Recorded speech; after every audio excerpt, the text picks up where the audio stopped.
LGBT plus community. I'm Milan Berg, this is Hannah Ritter, and in today's podcast episode we will be discussing known safe havens for the LGBTQ community and how they came to be. Let's get started. In the history of the United States, there have been many places regarded as havens for members of the LGBTQ community, but none have been more well known than Miami, New York City, and San Francisco. Here are some quick intros into each of the mentioned havens. Miami is known as the site of one of the largest LGBT populations in America, has witnessed huge migrations to its regions, especially to famous Miami Beach, and is most recognized for the gay and drag communities that populate the area. New York City is another area known for its vast, powerful LGBT population, with upwards of 550,000 self-identifying community members in the New York City metropolitan area. The city is notably home to the Stonewall Inn in Greenwich Village, the location of one of the largest and possibly the most influential LGBT riots that helped raise awareness about the struggles and fight for equality for the LGBT community. Last but definitely not least, San Francisco. Within the wondrous city lies the Castro district, where activist and political leader Harvey Milk assisted in the establishment of the district as a safe haven for members of the LGBT community. Why were these cities or havens established in their respective locations? Shall we delve into it? Another troubling prospect was a sudden established standard of same-sex couples and members of the community. Any relationship or individual that did not resemble this standard was ignored and marginalized, and their progress advanced at a comparatively much slower pace. This primarily white, cisgender, and affluent standard reflected a small, privileged percentage of the community, yet it was most normalized and accepted, which harmed the trans, bisexual, and other queer folk whose perseverance, support, and desire for rights were almost entirely ignored. The people recognized that cross-dressing needed to be accepted so that trans people could begin to feel more comfortable with themselves and feel safer. It is incredibly important to note that many lesbians and gays rallied behind this trans cause at the time where marginalized groups were getting little to no visibility due to communities' split priorities. Examples of the LG community and the trans community working together was when, quote, the first organized Gay Pride Week was celebrated in Miami Beach in early 1972, with a march on Lincoln Road protesting a city law banning cross-dressing. 2 weeks later, the law was struck down by a federal court. In August of that year, hundreds of gays and lesbians joined thousands of protesters at the 1972 Republican National Convention in Miami Beach, end quote. The city still had its problems as seen in 1964 when, quote, a Florida legislative committee led by Senator Charlie Johns published Homosexuality and Citizenship in Florida, also known as the Purple Pamphlet, as part of a witch hunt to seek out gays and bisexuals working in schools, universities, and government jobs, end quote. The pamphlet, filled with suggestive photos, quote, attempted to portray queer people as degenerate disease carriers, end quote, in order to flush out gays and bisexuals in education and governmental jobs.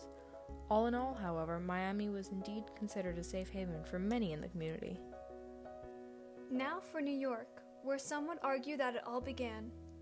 The Stonewall riots, arguably the most important demonstration pertaining to the LGBT community in American history, took place at the Stonewall Inn of Greenwich Village in the Manhattan area of New York City.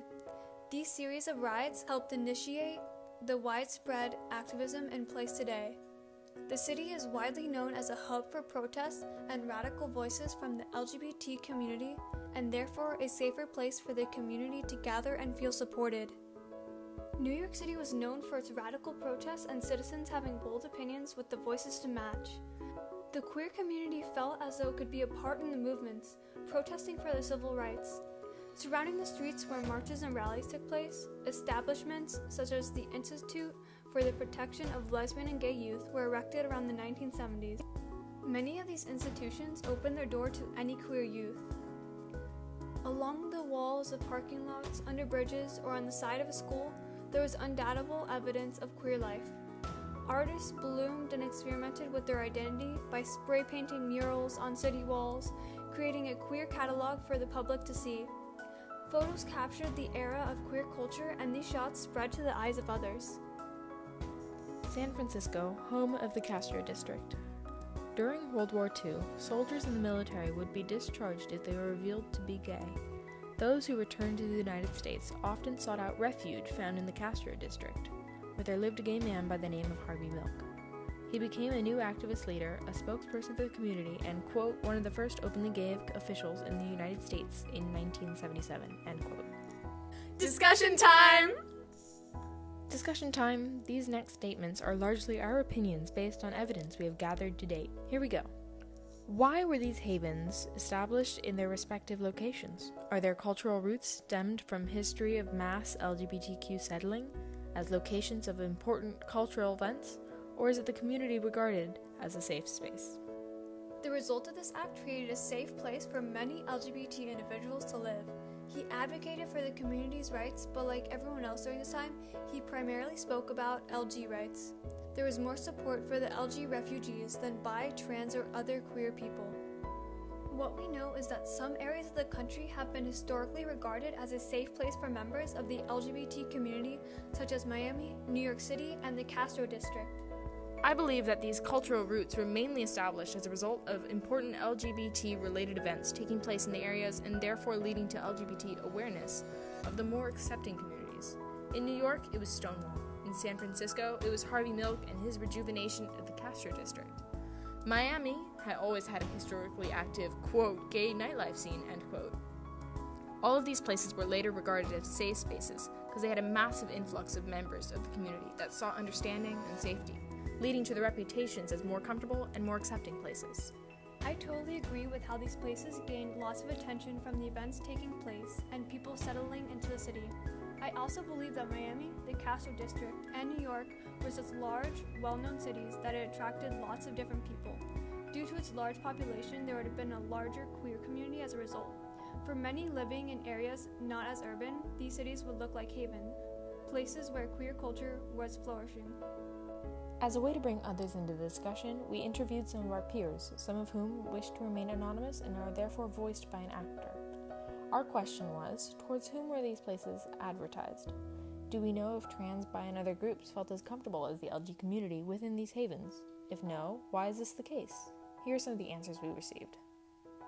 One person said that they were not very familiar with this topic, but concerning Miami, they said that it felt like a very safe place to live as a member of the community. Then they said, I hear a lot about pride parades nearby and LGBT-related events, and I also go to a very accepting school, so that helps too. Emma Frazier, a female who identifies as pansexual, said, They were definitely advertised to gays.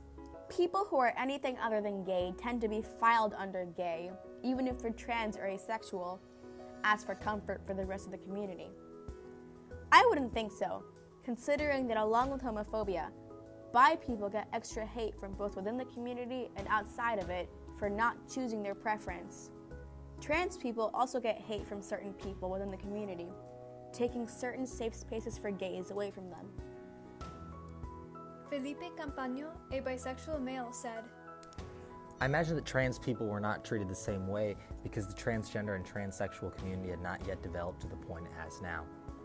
Gwen, a bisexual female, explained, I don't think these places were advertised as gay communities to begin with, but considering they are large metropolitan areas, discussion is inevitable, and some form of cooperation or unity is necessary for a large industrialized city to function for any long amount of time. So due to there being lots of communication and acceptance, these areas have become a sort of safe haven. After receiving this denomination, people from oppressed or outcast communities got to these places for acceptance. But I personally don't think that was only for any specific sector of the queer community. Groups such as trans people may not have been as accepted since it can be a harder concept for other people to grasp, since the LG community alone is larger and less outcasted partially due to size and more knowledge of the community itself. But groups like the bi community could have felt accepted within the LG community due to the community's similarities, but could have also been outcasted due to the confusion concerning the community. The majority of people who answered are a part of the more marginalized groups in the queer community, and they spoke specifically about how they believed that either transgender or bisexual people would have felt less accepted within these havens.